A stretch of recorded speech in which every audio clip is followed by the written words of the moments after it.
la section communale Pastef Pout, par cette communiqué, déclare avec force et détermination son soutien sans faille au président M. Ousmane Sonko et à tous les membres sympathisants de Pastef face à cet acharnement d'un autre âge. Beaucoup d'entre nous, pour ne pas dire tous, avions voté en 2012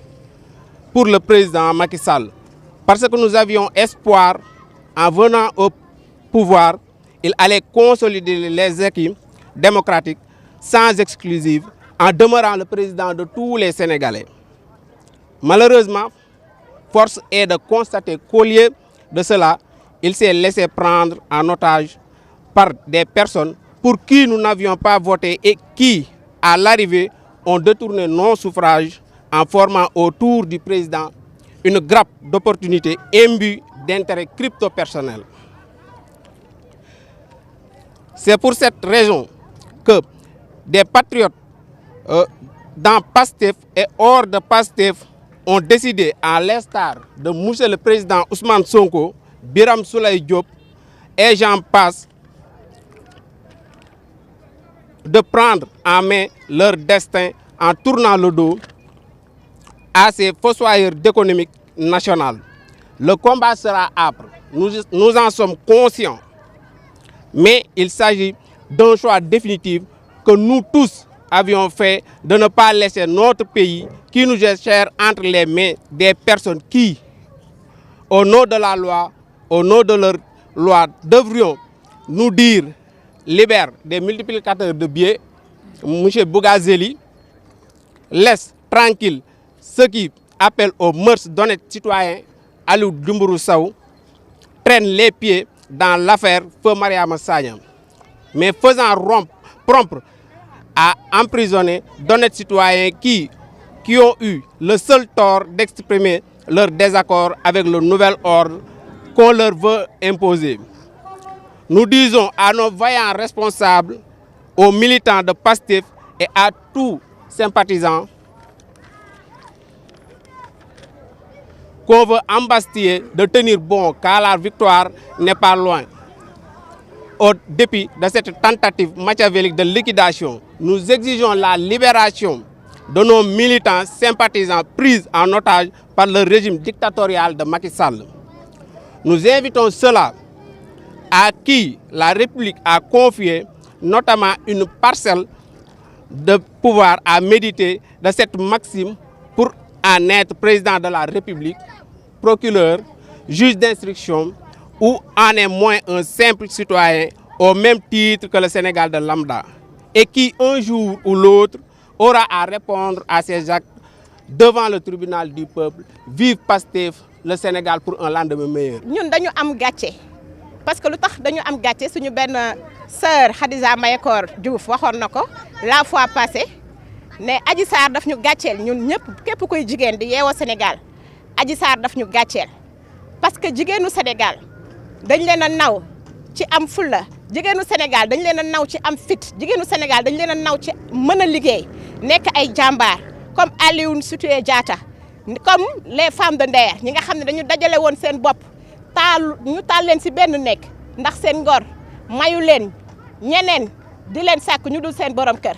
fulla ak fayda ak fit lañu xamee jigéenu Sénégal mais xameewuñu jigéenu Sénégal di ut xaalis ci anam bu yomb bi ci anam bi nga xamante da ngay tilimal deru kilifa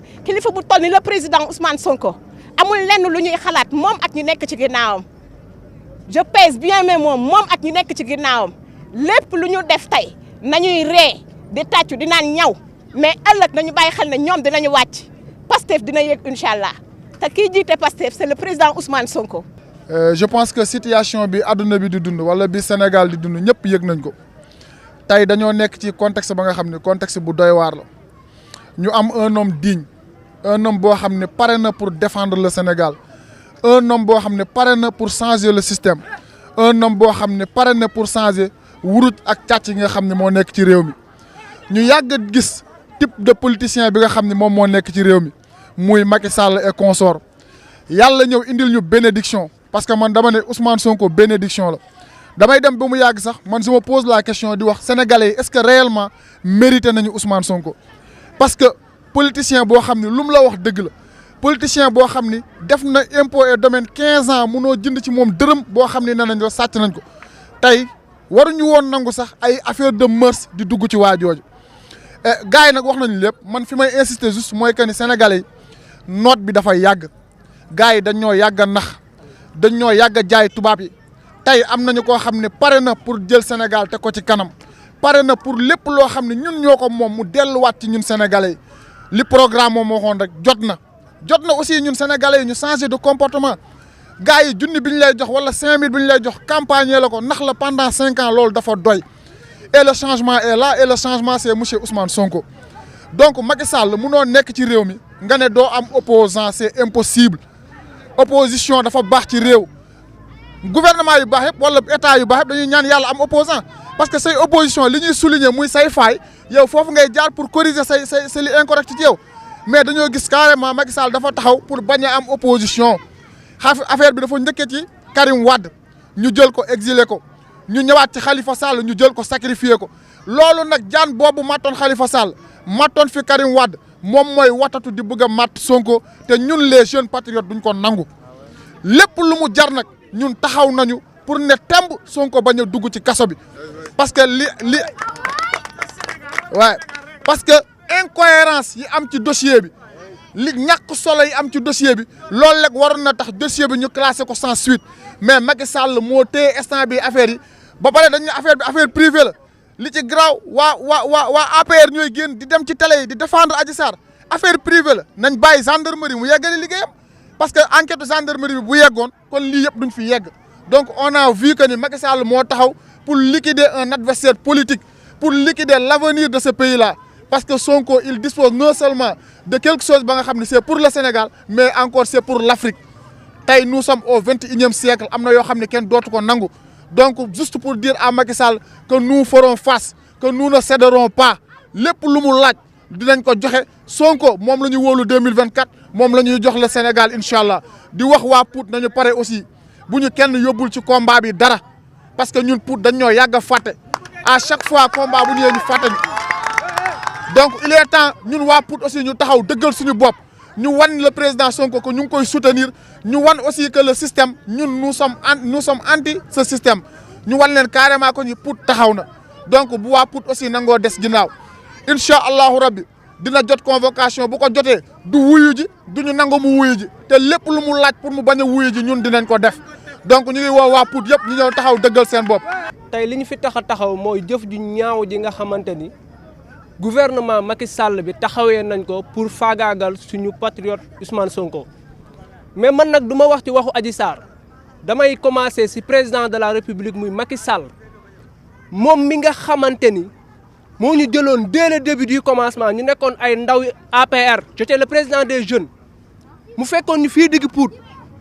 jox ñu ay kaddu ne dinañu jàppale ci digg Pout jox ñu ay kaddu ne dinañu jàppale ci Sénégal jox ñu ay kaddu li nga xamante ni mooy injustice bi ñu doon xeex ci wàllu Sénégal loolu moo taxoon ñun ñu jëloon suñu pas-pas jël suñu doole jël suñu mën-mën jël ne ko yow la ñuy jox suñu dëkk mu seet si woon ñu suñu biiri kër ñu teral ko ci boobu yorul dërëm 20 000 francs lañ daan jox ñu topp ci ginnaawam daan cotiser ataaya ba teg ko ci réew mi tey kooku tey lan yaakaaroon ni moom dina ñëw taxaw defar li nga xamante ni moo dëkk bi kooku tey moo taxaw la ñu doon xeex mu jël ko taxaw pour xeex benn Ousmane Sonko ñun ñi nga xamante ne la tàggatoon ci xeex boobu ñun ñoo wëlbatikuwaat ne duñu ko nangu ndax ni nga def ba jël dëkk bi tey noonu la ñu bëgg a def ba Ousmane Sonko jël dëkk bi li nga ñu digoon muy injustice bi fi nekkoon li nga ñu digoon muy defar dëkk bi defoo ci dara loolu moo tax ñun ñu bala waxoon nan la ko si jëmmi jamono bu fekkee yor nga say caméra campagne indiwaat ko nga xoolaat li ñu waxoon bi nga ñëwee suñu kër ici à Pout je suis témoin nga ne woon carrément injustice bi di nga ko xeex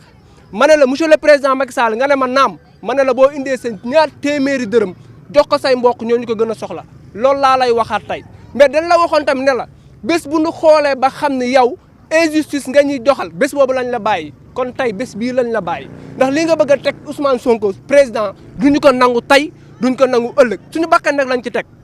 ndax lii ñu def tey yaa ñu ko jàngal yaa ñu jàngaloon nañu carrément boo leen gisee injustice taxaw leen ngeen xeex yaa ñu jàngaloon carrément jël leen ngeen bu leen sànnee lacrymogène delloo leen lacrymogène yooyu tey waroo taxaw nga ne duñ ko def dinañ ko def tey du soutenir Birame Souleye mi nga xamante ni moom lañ jël jàpp ko muy suñu coordonnateur départemental.